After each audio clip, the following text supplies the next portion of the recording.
Hello everyone. तो कैसे हैं आप सभी। आई होप कि आप सभी अच्छे होंगे। मैं आयशा मलिक आप सभी का स्वागत करती हूं आपके अपने यूट्यूब चैनल एएमएस क्लासेस पर, जहां पर हम पढ़ते हैं ग्रेजुएशन के लिए केमिस्ट्री। एंड आज की जो हमारी क्लास है वो है बीएससी फर्स्ट सेमेस्टर केमिस्ट्री की क्लास, जिसकी हमारी बुक चली है फंडामेंटल ऑफ केमिस्ट्री, जिसकी हमारी यूनिट 4 चल रही है recapsulation of basics of organic chemistry.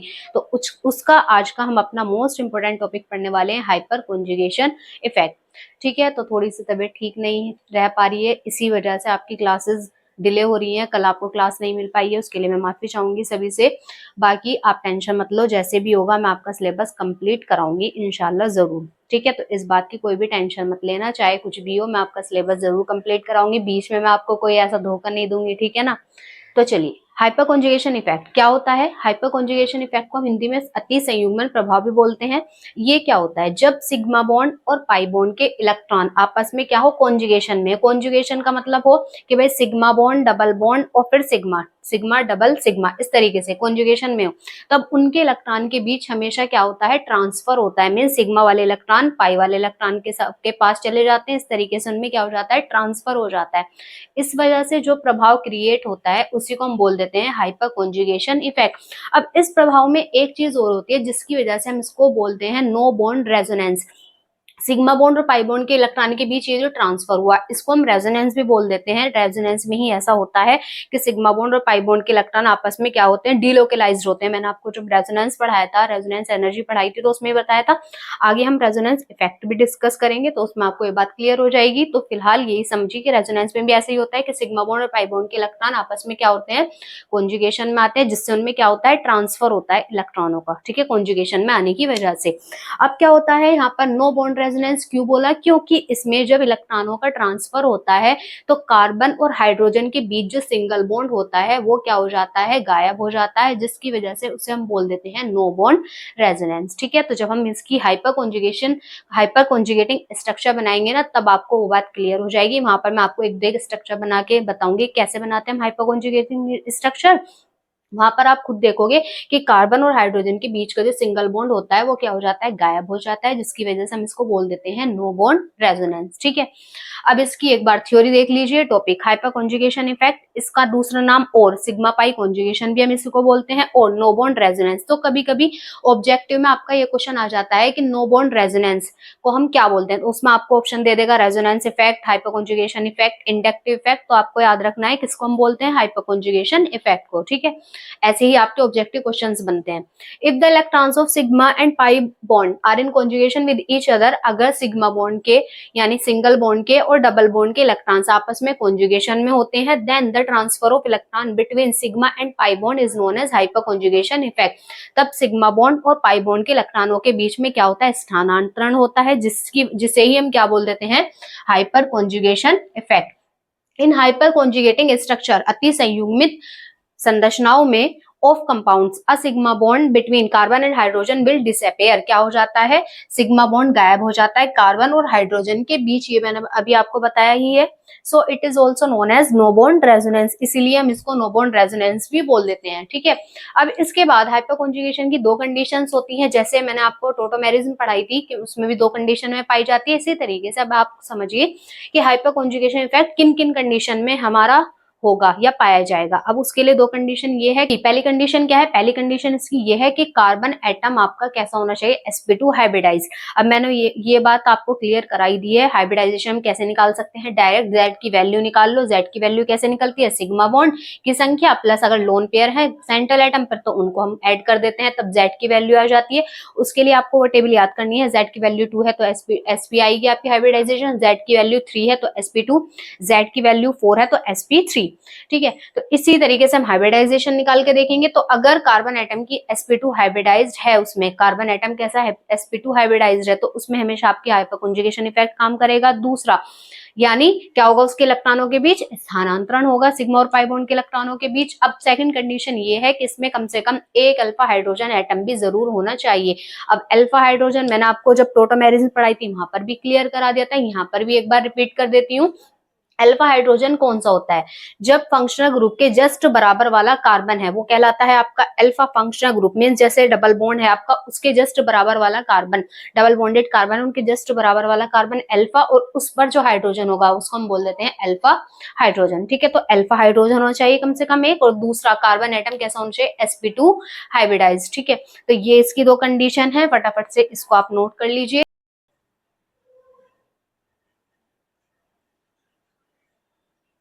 चलिए, अभी मैंने आपको कंडीशन बताई है दो, तो उनको ध्यान रखते हुए इस तरीके से आपका क्वेश्चन आ जाता है कि इन कंपाउंड्स में से ये बताओ कौन सा हाइपरकॉन्जुगेशन इफेक्ट शो करेगा और कौन सा नहीं करेगा। तो हमें दो कंडीशन याद रखनी है। पहली कंडीशन sp2 हाइब्रिडाइजेशन होनी चाहिए कार्बन एटम की, दूसरा क्या होना चाहिए? अल्फा हाइड्रोजन एटम प्रेजेंट होने चाहिए। ठीक है, तो अब जैसे हमारे पास है ये फर्स्ट कंपाउंड हमारे पास ये है, तो इसमें देखो ये हुआ फंक्शनल कार्बन। ठीक, इसके जस्ट बराबर में जो आपका कार्बन होगा उस पे हाइड्रोजन है, कौन से हाइड्रोजन कहलाएंगे? Alpha hydrogen.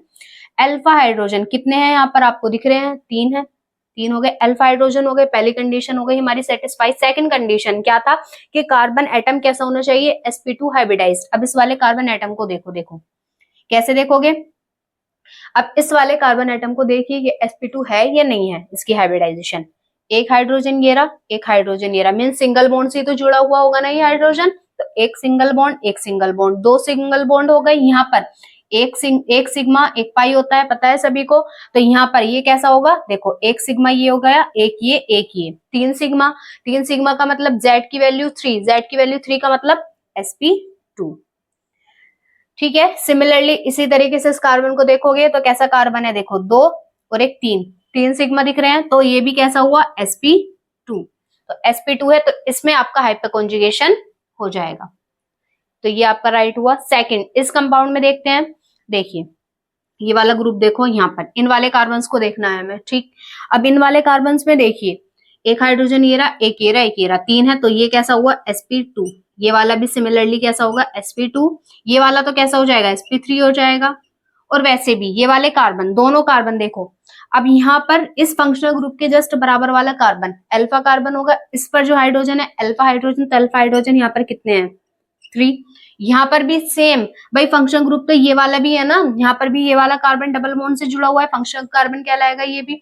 अब इसके जस्ट बराबर वाला कार्बन अल्फा कार्बन, इस पर भी आपको हाइड्रोजन दिख रहे हैं, कितने दिख रहे हैं? 3। तो ये भी कितने हुए? अल्फा हाइड्रोजन, यहाँ पर भी 3, तो इसमें टोटल अल्फा हाइड्रोजन कितने हुए? 6।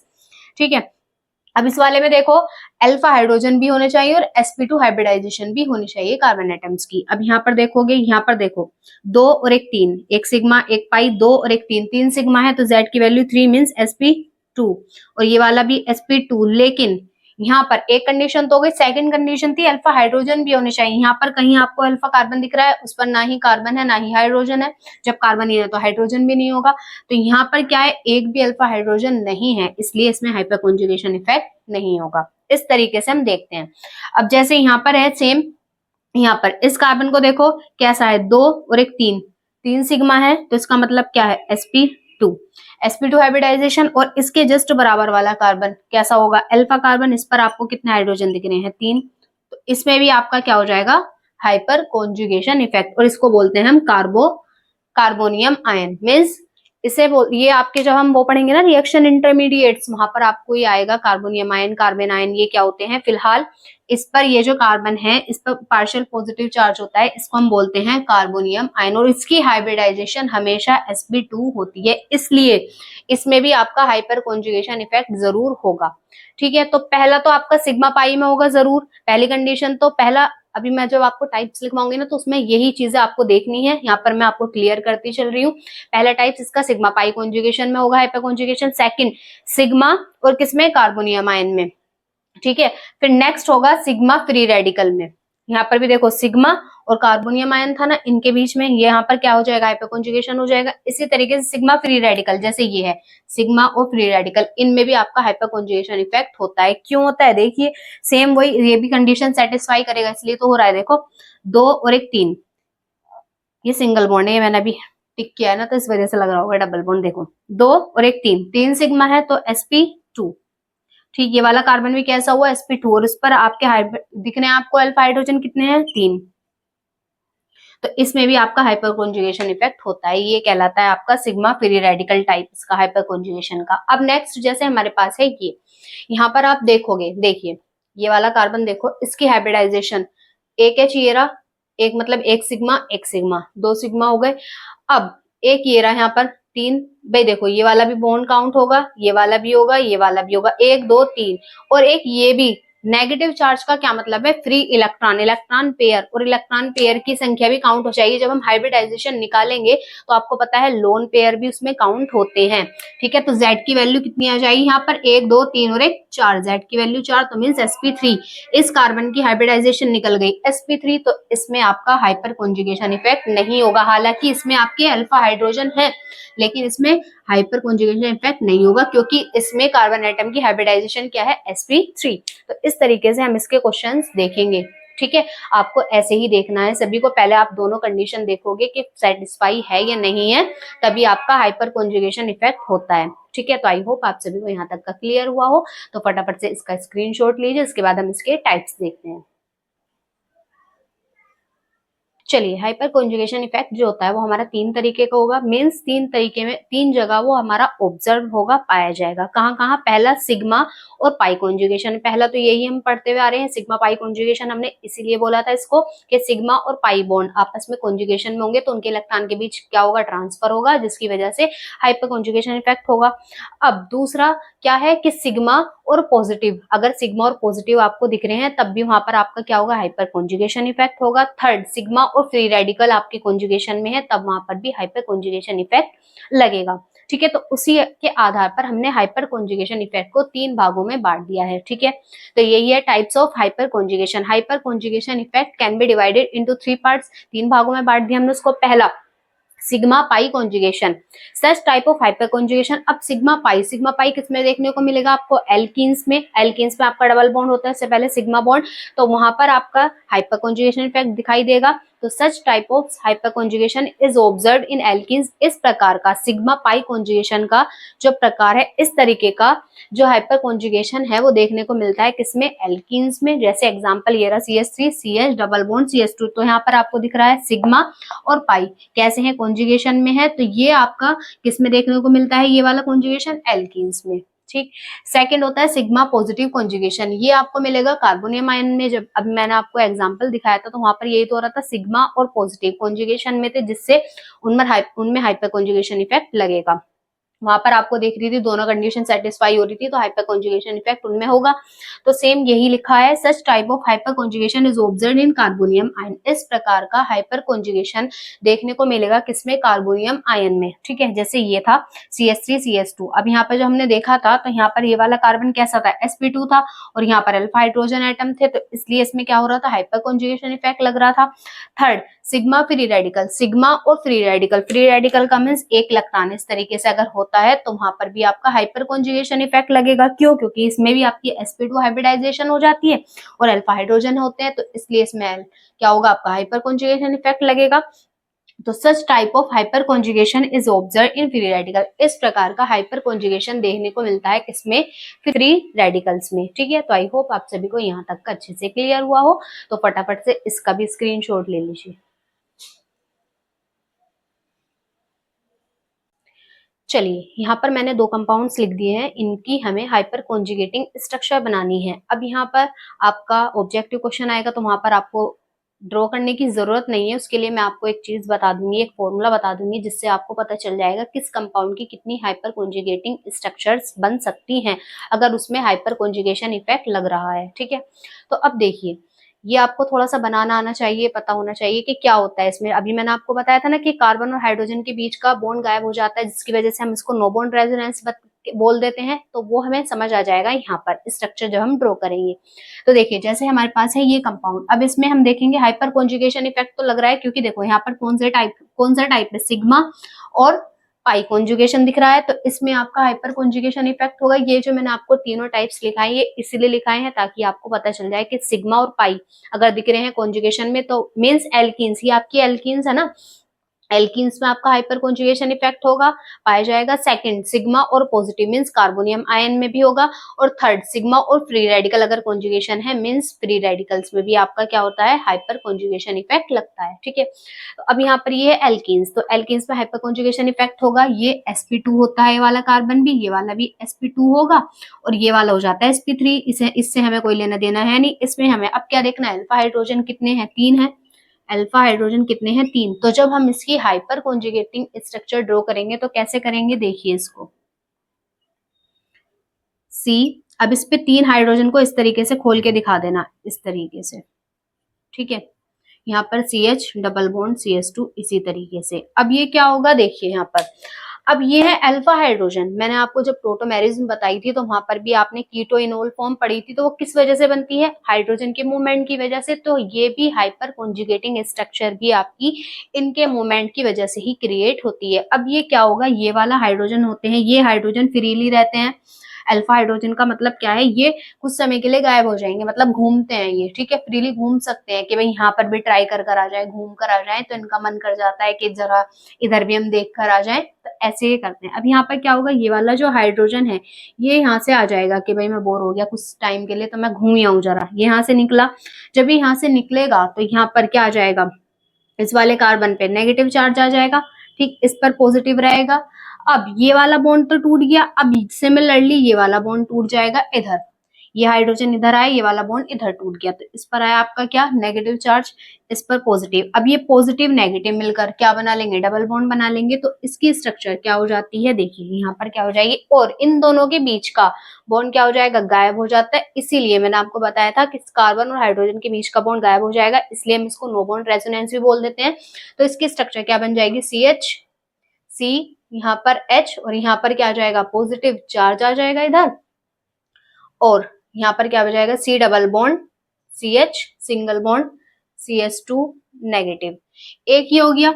दूसरा केस इसमें क्या हो सकता है, देखिए सॉरी, यहाँ पर ये H पर ही तो रहेगा, बॉन्ड ही तो गायब हुआ है, S तो यही रहेगा ना ये तो यहाँ पर ये ऐसे ही रहेगा। ठीक है, अब क्या हुआ, यहाँ पर सेम इसी तरीके से अब ये वाले हाइड्रोजन का भी मन कर सकता है कि भाई ये घूम आया तो मैं भी जा सकता हूँ। तो अब सेकंड स्ट्रक्चर इसकी वजह से बन जाएगी, इसकी ये वाला हाइड्रोजन यहाँ से ये वाला बॉन्ड टूट जाएगा, तो क्या बन जाएगी, CH और H, और एक बार में एक ही हाइड्रोजन दिखाओगी, यानी कि तीनों बॉन्ड एक साथ उड़ा दो।